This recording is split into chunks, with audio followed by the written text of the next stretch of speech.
Bonjour à toutes et à tous, l'actu du plus, c'est parti. Ça n'arrive pas qu'au cinéma. Un homme de 74 ans, kidnappé dimanche vers 6 heures du matin à son domicile à Voiron. Ses ravisseurs voulaient faire chanter son fils domicilié en Biélorussie, qu'il soupçonnait de détenir un portefeuille important de crypto-monnaies.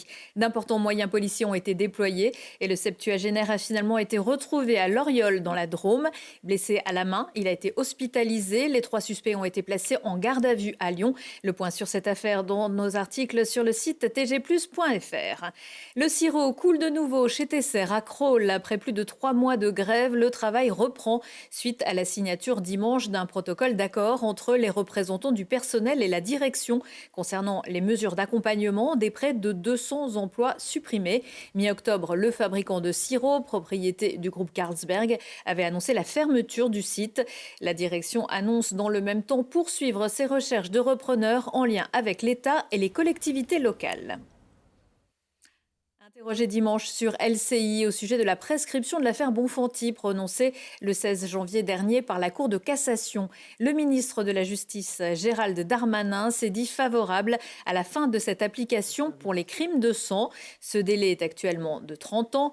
Marie-Thérèse Bonfanti avait disparu le 22 mai 1986 à Pontcharrat. L'affaire avait été classée en 1989, mais en 2022, Yves Chatin avait avoué l'avoir étranglée. Vous pouvez retrouver l'interview d'une des sœurs de Marie-Thérèse Bonfanti et de sa fille dans l'émission Le Plus en replay sur tgplus.fr.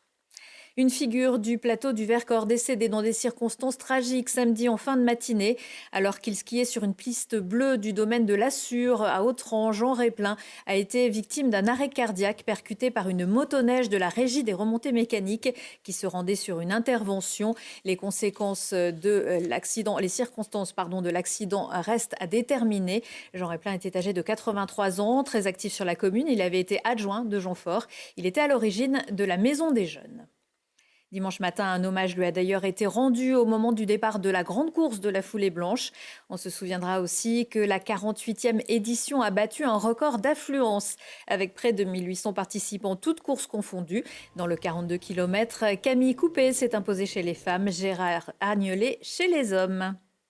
Troisième et dernière annonce pour les JO 2000 en Cortina qui auront lieu du 6 au 22 février. Le Comité national olympique et sportif français a validé 35 nouveaux athlètes, dont Sisi Zerrois. En ski de fond, le Chartrousin et ancien vainqueur de la foulée blanche, Victor Lovera, ainsi que Justine Gaillard de Méaudre. Et en snowboard cross, le ski club des Deux Alpes en force avec Léa Casta, Mayali Liafrat Danielson et les frères Cholet, Edan et Jonas. Le Savoyard Alexis Pinturo n'a pas été sélectionné. C'est quoi l'amour et de la comédie française sur le podium du 29e Festival du film de comédie de l'Alpe d'Huez. Le palmarès a été rendu samedi soir.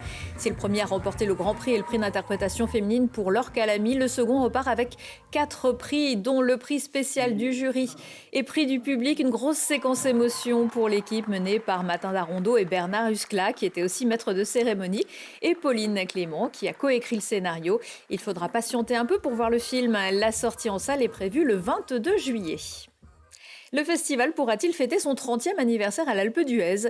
Depuis quelques années, les prix dans l'hôtellerie et la restauration grimpent en flèche dans la station de Loison, à tel point que les organisateurs ont du mal à suivre. Écoutez, sur cette question, le directeur de l'Office du tourisme invité de l'émission Le Plus avec Thibault Leduc. Quand le Festival du film a été créé il y a presque une trentaine d'années maintenant, il était installé sur le mois de janvier, qui était une période creuse pour la station et pour les stations en général. Les temps ont changé beaucoup. Aujourd'hui, on va faire le mois de janvier. Sur les 5 semaines, on va être à 80% de remplissage de moyenne. Donc c'est vrai que trouver de la disponibilité en termes d'hébergement, c'est très compliqué. Et les prix, c'est malheureusement la loi de l'offre et de la demande. Quand vous avez personne, les prix étaient bas. Aujourd'hui, les prix sont très élevés. Et pour le coup, ça remet en question l'équilibre financier du festival. Donc il y a un vrai sujet.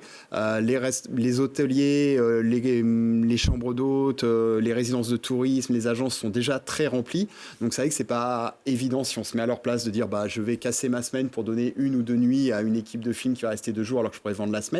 Mais de l'autre côté, si on regarde, effectivement, si aujourd'hui on est bien rempli, c'est parce que depuis des années, il y a ces événements qui ont assuré la notoriété de la destination et ont permis de la faire connaître et donc de mieux la remplir aujourd'hui.